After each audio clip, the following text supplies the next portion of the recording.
years old. At the age of 16, I came to know the Lord Jesus.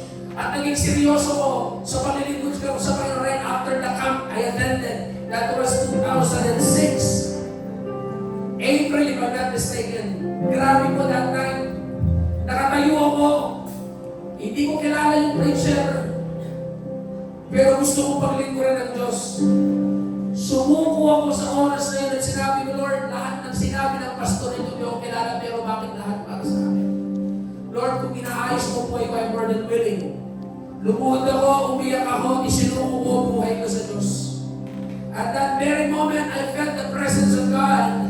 Grabe yung pagbuhos sa akin. Yung lahat ng malukuhan na ginawa ko, yung mga bisyo sa nakaraan ko, yung mga maling relasyon na nangyari sa akin, at lahat ng dating pinagtatanggol ko na kasalanan, bigla nilang na-washed away ng pag-ibig ng Panginoon, and I felt that life and love right at that very moment. I received forgiveness from that. I've been forgiven. I received forgiveness. And from that day on, I decided na ibigay na lahat sa Panginoon. Doon nagsimula po yung aking verse. Hallelujah.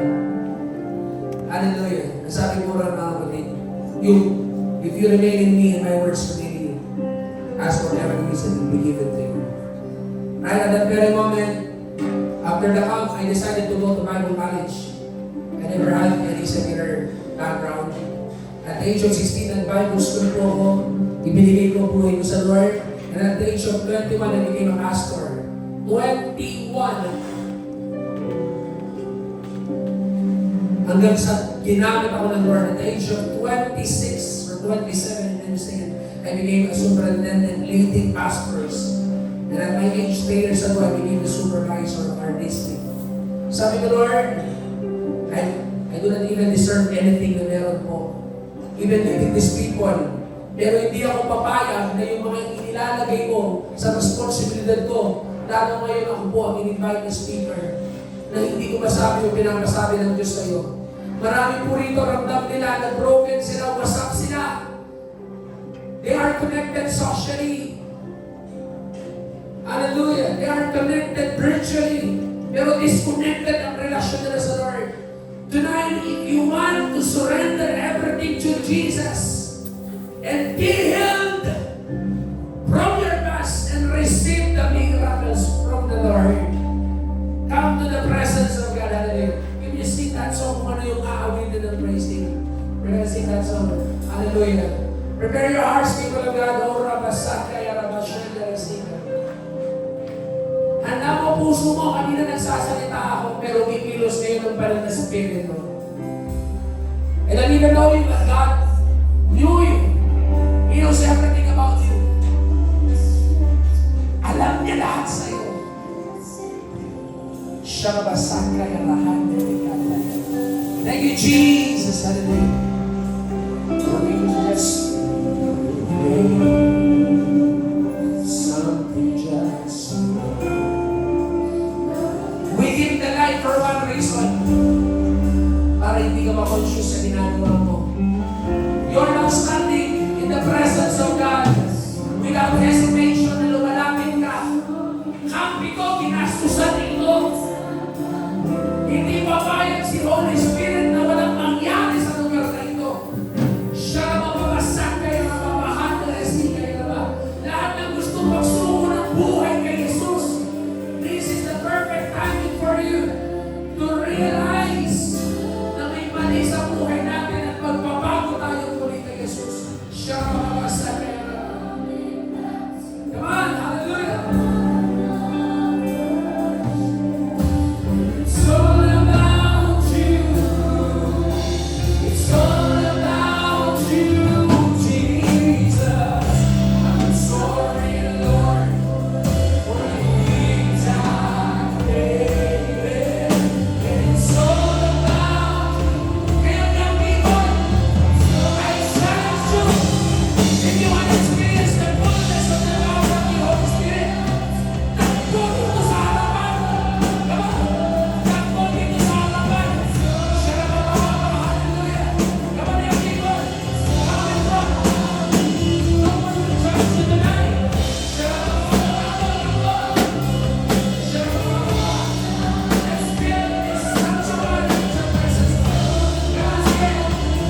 isuko mo lahat ng sinabi ng Diyos sa iyo kanina. Ibigay mo lahat. Anyone, kung hindi ka makapunta dito sa harapan, kneel down before the presence of God. Inuutusan kita sa pangalan ni Jesus na isuko mo buhay mo. Siya mapapabasag kayo na mapabasag kayo na ba?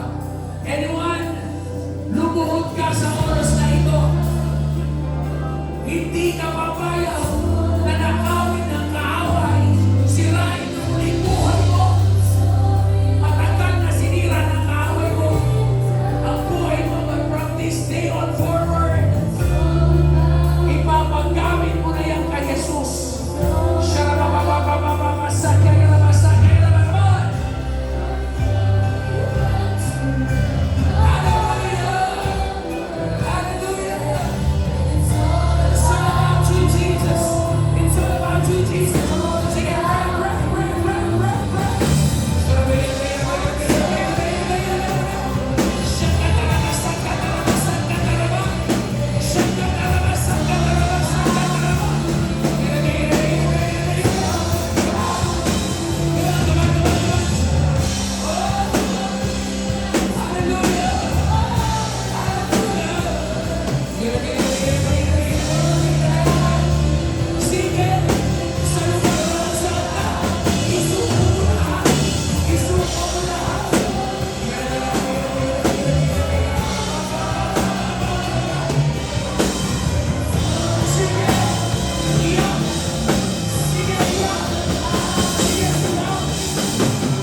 tiyak sa kaligtasan nila. I just want to lead you in this prayer. If you want to surrender everything to Jesus, give up everything. Sabihin mo, Jesus, sa oras na ito, inaamin ko po na ako'y makasalanan, marumi, at hindi ka tanggap-tanggap sa iyo. At kung mamamatay man ako, alam mo, diretso ako ng apoy at impyerno. At sa oras na ito, sumasampalataya po ako sa iyo. Ibinibigay mo ang aking buhay. Tinatanggap kita sa puso bilang aking Panginoon, Diyos at tagapagligtas. Baguhin mo ako. Gabayan niyo po ako. And to all the young people who already surrendered their life, we just want to pray for you right now. Panginoon, sa lahat ng mga young people na nag-surrender ng buhay, siniselyuhan o selyuhan niyo po sila ng inyong banal na Espiritu nang hindi na sila bumalik sa dati nilang mga buhay at magpatuloy din sila sa paglilingkod sa iyo.